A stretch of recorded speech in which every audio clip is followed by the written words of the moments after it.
So I have an offering for you all. Make sure you listen to the end of this episode so you can hear all about it.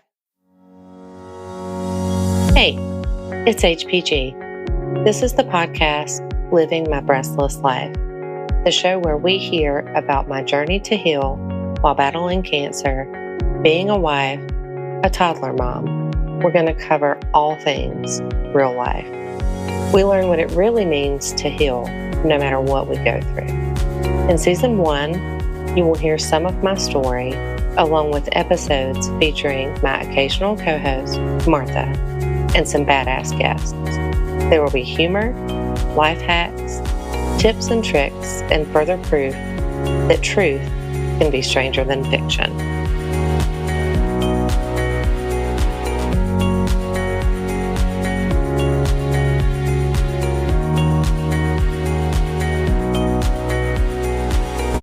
So it's just me today.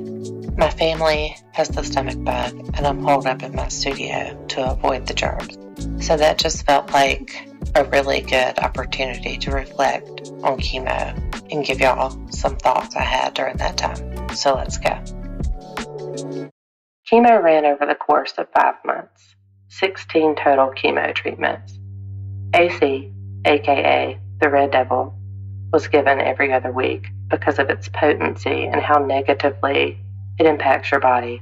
Because I was younger in the cancer world, I was told I could handle treatment every other week.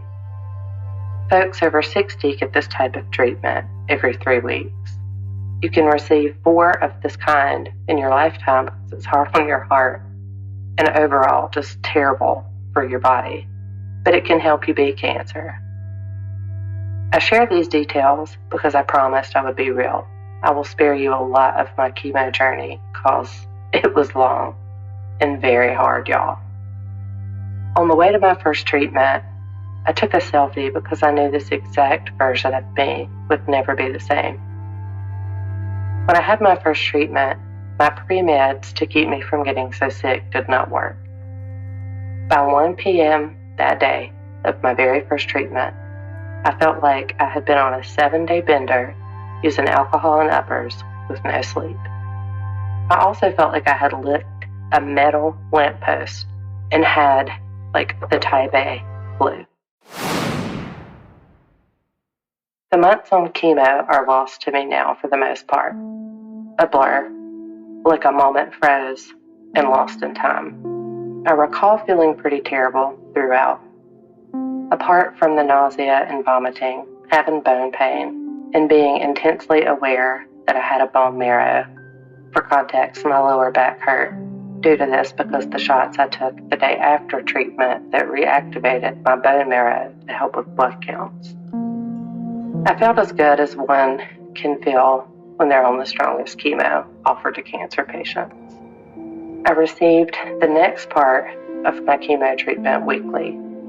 I lost part of my nails, had increased bone pain, lost every hair on my body. Be appreciative of your nose hairs today, because it really sucks without them, let me tell you. List your nose hairs as part of your daily gratitude if you have nothing you could think of to write down.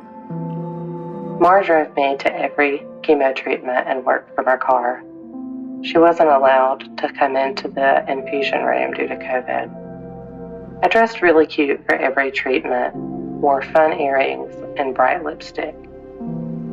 I took treats to the nurse's station for other patients, lived on weird foods that I craved, puked in the middle of phone calls as easily and dramatically as a sneeze comes and goes, got pneumonia, funky skin infections, and gained a lot of weight. Breast cancer patients often gain a lot of weight, and I was new to menopause, and the drugs made me pretty big and puffy. I really didn't care then, and I really don't care now. I just want to be healthy and have pretty nails and all of my hair. The version of myself that wanted to look like everyone else and have the perfect body left me a long time ago. I will take a happy soul living in my truth and integrity any day over a size 6. I don't trash my body the way I used to. It failed me in many ways, but look at what it can endure.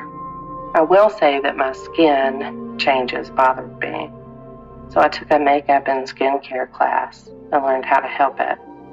Check out episode 10 and learn more about it. I deeply love my skincare routine to this day.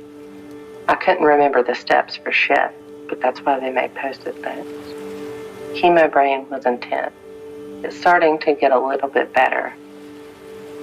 Everything was intense and slow at the same time. I was not myself and reminded my loved ones of that often. I continued to work full-time, sometimes from bed. People ask me how I worked during what I think was the most difficult part of treatment. I typically respond, maybe I'm crazy, maybe I'm just tenacious, maybe it's a little bit of both. It provided the obvious insurance and income, but it also gave me a sense of purpose and what I feel like was a healthy distraction.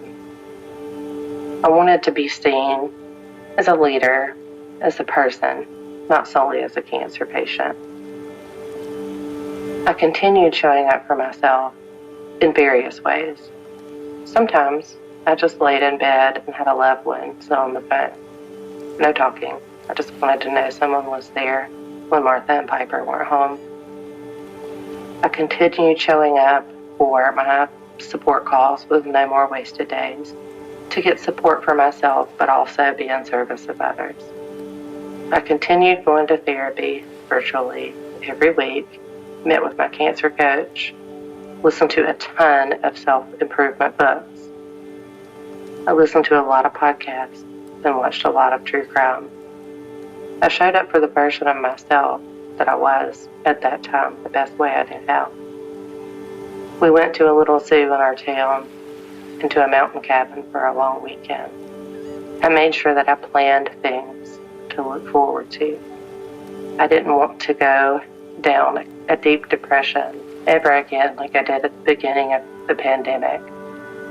So I did everything I could to stay in the best spirits possible. I leaned on other people who were going through similar situations as me. Easter is one of my fondest memories during that time. The church was so lively, even the music. That says a lot for the Episcopal Church, and even more coming from me because they could stand a little more soul in their music. I often tease about this a lot. I loved watching our daughter hunt Easter eggs. If there could be an Olympic sport in hunting Easter eggs, our daughter would win, hands down. That girl was on it. I celebrated my last chemo with a shirt that said "No Mo Chemo" and chocolate cake. I really debated ringing the chemo bell. I worried it might make other patients feel bad if they had gotten bad news recently or if they were there for palliative care purposes only. With much encouragement from my people, I did it, and I'm glad that I did. I remember when I was sitting in the chemo chair receiving infusions. It did make me smile when I heard the bell ring. It gave me hope. Laura recorded me ringing the bell. I may never watch it, and that is okay. Due to my nature and who I am as a person, my port was removed exactly 4 days later. Not a lot of grass grows under my feet. We held one heck of a birthday party for our daughter's birthday, who's turning 2. She and I are about 36 hours apart in birthdays. I would start radiation soon, and I wanted to choose what was done to my body. I got 2 more tattoos when my hemoglobin was stable. My doctor said she had never had a patient ask her about clearance for tattoos so soon. She says she thinks of me every time she sees Wednesday Addams. I tease her by saying, "You're welcome." I started checking off items on the list I had made when I was on chemo, and there was no chemo. My suggestion to anyone who's starting chemo is to make plans of something you look forward to. Reach out for support if you need it, even if you don't know what you need. I recently learned that asking for help is the most responsible thing you can do. when I interviewed Laura McCowan about her new book, Push Off From Here. Check out episode 14 for more truths around dealing with your thing.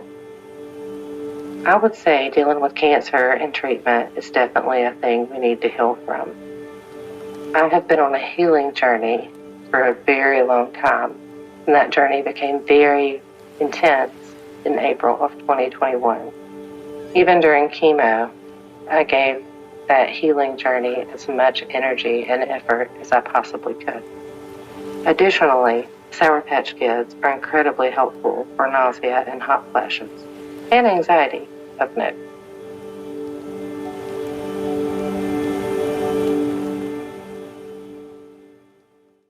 Recently, I was able to interview Laura McCowan about her new book, Push Off From Here. That said, I have an extra copy. So hop on over to Instagram, follow According to HPG, send me a DM of a topic you'd like to hear, including your email, and I will randomly select a person who gets to receive Laura's book, Push Off From Here. Thank you for listening to this episode of Living My Breastless Life. We hope you enjoyed this episode, and if you did, please leave a review, download, and follow on Apple Podcasts, Spotify, or wherever you listen to your podcast. Go get your mammograms.